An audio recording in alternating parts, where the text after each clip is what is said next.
Hello everyone, welcome to ES Bio again. In this video, we are going to cover some important part of chapter cell cycle and division. As you all know, this relates to the class plus 1 cell cycle and cell division.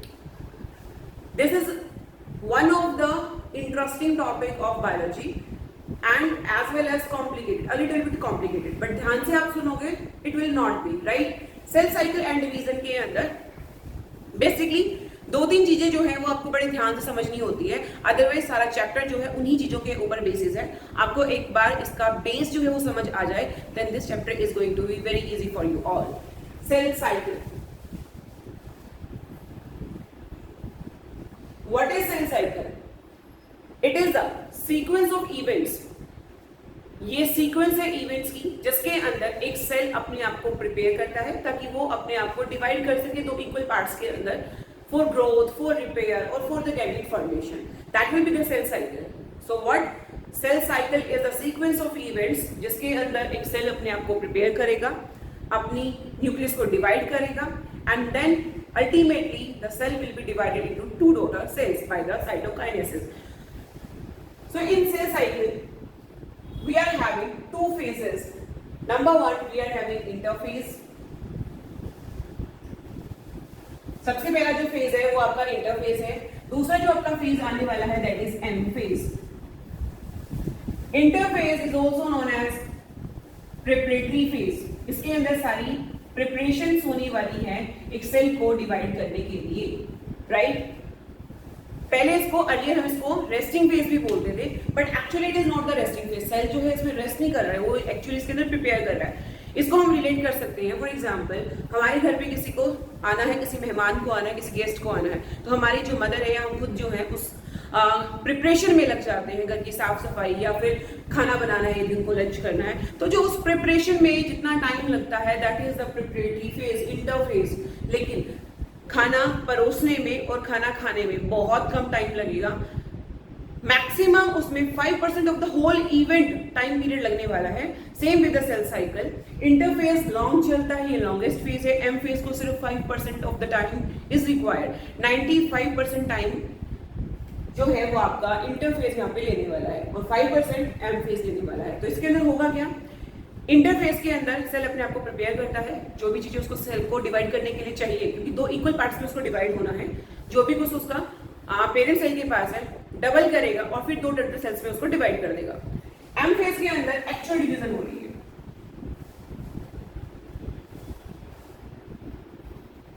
So in interphase preparation and all the required material is going to be there. In the M phase only the division is going to be happen over here. So first of all we are having the interphase. Interphase के अंदर भी तीन phases है हमारे पास. That is gap 1 phase, also known as G1 phase. Next we are having S phase and the third one is G2 phase.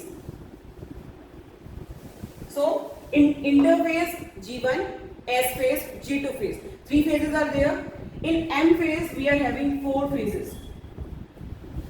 Prophase, longest phase of M phase.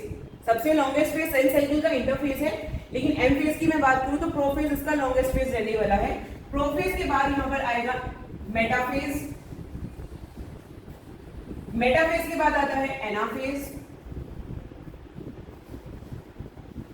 और anaphase के बाद यहां पर आने वाला है टेलोफेज.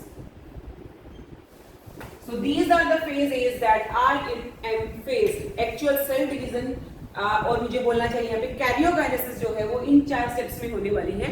प्रिपरेशन जो है वो 3 स्टेप्स में होती है, G1, S and G2.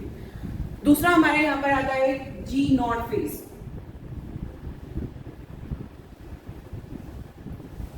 Also known as quiescent phase.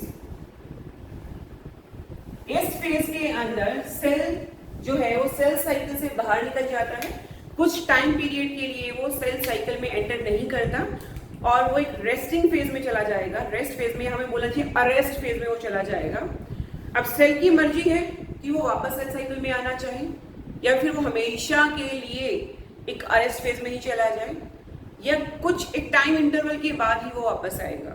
It depends on the event कि वो किस लिए जी नॉट फेज में गया है। फॉर एग्जाम्पल मैं ह्यूमन फीमेल्स की बात करूं, जब हम लोग अपनी मदर के वॉर्म के अंदर थे तो हमारे जो गैमीट्स होते हैं वो ऑलरेडी प्रोड्यूस होना स्टार्ट हो जाते हैं, प्रोडक्शन जो है उनकी होनी शुरू हो जाती है, but they are not produced properly.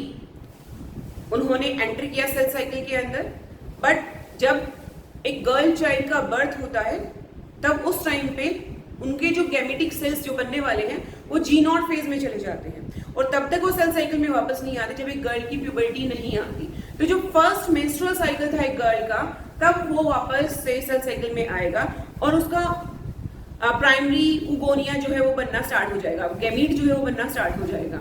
Otherwise it will be in the arrest phase till puberty. Puberty के बाद वो रेंडमली सेल साइकिल में आके अपने डिवीजन करके वो अपने गैमीट्स बनाना स्टार्ट कर देगा। यहाँ पर मैं आपको एक और एग्जांपल बताती हूँ, जैसे हमारी कार्डियक सेल्स जो है, हार्ट सेल्स जो है, वो हमेशा के लिए जी नॉट फेज में है, वो वापस कभी आते ही नहीं है। लेकिन ऐसे सेल्स जो ग्रोथ और रिपेयर के लिए हैं, वो जब उनको जरूरत होती है वापस से दोबारा से सेल साइकिल में एंटर कर जाते हैं। Even when we are required for growth and repair, they are coming back to the cell cycle, otherwise they are in the G naught phase. So this is the G naught phase. Cell divide नहीं करना चाहता है यहाँ पर, लेकिन एक cell यहाँ पर मेटाबॉलिकली एक्टिव रहता है, सेल के अंदर रिएक्शन जो है वो रेंडमली होती रहती है। So this is the overview of the cell cycle chapter. इसको हमने हर एक फेज को बड़ी डिटेल के अंदर पढ़ना है। अब मैं आपको एक अच्छे से ओवरव्यू दे देती हूँ कि एक सेल से दो सेल्स एक्चुअली बनते कैसे हैं। हमारे पास एक सेल है, उसको डिवाइड होना है, उसको सेल साइकिल में एंटर होना है, तो वो जीवन फेज के अंदर आ जाता है। जीवन फेज एक्चुअली हमारा जो लास्ट फेज है टेलोफेज, उसके बाद आता है। एक बार एम फेज हो गया, दो सेल में डिवाइड हो गया, फिर दोबारा से उसको एक ही डिवाइड करना है तो जीवन फेज में आ जाएंगे। बट एक्चुअली वो इतना सारा काम करके आया है, इतने सारी चीजें बना के डिवाइड होके रेंडमली वो काम कर रहा था, प्रोग्रेसिवली वो काम कर रहा था, तो उसको थोड़ा सा रेस्ट चाहिए होता है। तो एक्चुअली जीवन फेज के अंदर सेल अपने आप को प्रिपेयर कर रहा है कि मैं अपना डीएनए, अपना प्रोटीन दोबारा से डबल करने के लिए लायक बन जाऊं, अपने सेल ऑर्गेनेल्स को डिवाइड कर दूं, जो भी उसको चाहिए ताकि वो डीएनए रेप्लिकेट कर सके, प्रोटीन को डबल कर सके, वो सब उसके अंदर होना शुरू हो जाता है। Metabolically is active, the cell is metabolically active in the G one phase. But in the S phase actual DNA का बनना यहाँ पर होता है। डीएनए रेप्लिकेशन जो है वो सिंथेटिक फेज के अंदर होता है, इसीलिए इसको सिंथेटिक फेज बोला गया है, क्योंकि सेल डिवीजन के लिए सबसे इंपॉर्टेंट जो यहाँ पर रहेगा डीएनए रेप्लिकेशन। G2 फेज के अंदर प्रोटीन डबल होते हैं। अब देखो, समझो क्रोमोसोम के स्ट्रक्चर को मैं आपको बताऊं तो क्रोमोसोम के अंदर बेटा दो ही चीजें होती है, एक रहता है प्रोटीन और दूसरा रहता है डीएनए। ये दोनों चीजें हो तो आप अपने क्रोमोसोम को डबल कर सकते हो, और यहाँ पर दोनों ही चीजें बन चुकी हैं। एस फेज के अंदर आपका डीएनए बन गया, G2 फेज के अंदर आपके प्रोटीन्स बन गए। अब क्रोमोसोम डबल हो सकते हैं बट अभी डबल हुए नहीं है।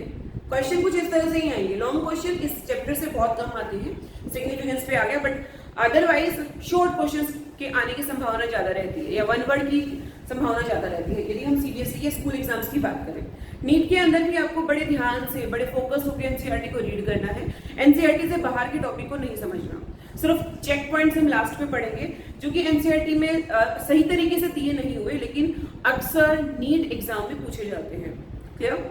सो एक बात याद रखना है यहाँ पर, अभी जो हमारा इंटरफेस है इसमें क्रोमोसोम नंबर डबल नहीं हुआ है, सिर्फ डीएनए का डबल हुआ है यहाँ पे, और आपका प्रोटीन डबल हुआ है, बट क्रोमोसोम नंबर वो डबल नहीं हुआ, इस बात को याद रखना। उसके बाद प्रोफेज आएगा। प्रोफेज में डीएनए था, हमारे पास यहाँ पे प्रोटीन है, प्रोटीन के ऊपर डीएनए रैप करना स्टार्ट करेगा, कंडेंसेशन स्टार्ट होगी, क्रोमोसोम फॉर्मेशन जो है वो यहाँ पर होना शुरू हो जाएगा। मेटाफेज में क्या हुआ, सारे क्रोमोसोम अपने आप को एक प्लेट में, एक इक्विटोरियल प्लेट में अरेंज करना स्टार्ट कर देंगे। एनाफेज, दोनों साइड सेंट्रियोल होंगे, आधे आधे क्रोमोसोम को खींचेंगे, आधा क्रोमोसोम एक पोल पे, आधा क्रोमोसोम दूसरे पोल पे।